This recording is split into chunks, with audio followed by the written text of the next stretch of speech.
Mabilisang balitaan, komprehensibo at totoo sa loob ng 1 minuto. Simula na ang Diskurso Tidbits. Pulong Duterte, tinabla ang imbitasyon ng ICI.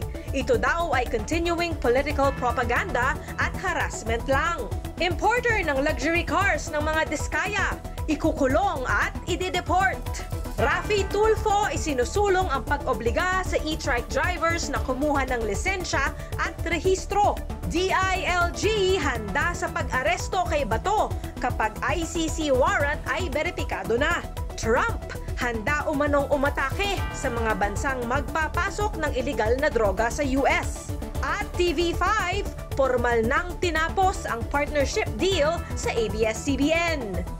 Balitang mabilis, komprehensibo at totoo. Yan ang Diskurso Tidbits. Basahin ang tungkol sa lahat ng yan at sa marami pang ibang nakatutuwa at makabuluhang balita sa diskurso.ph.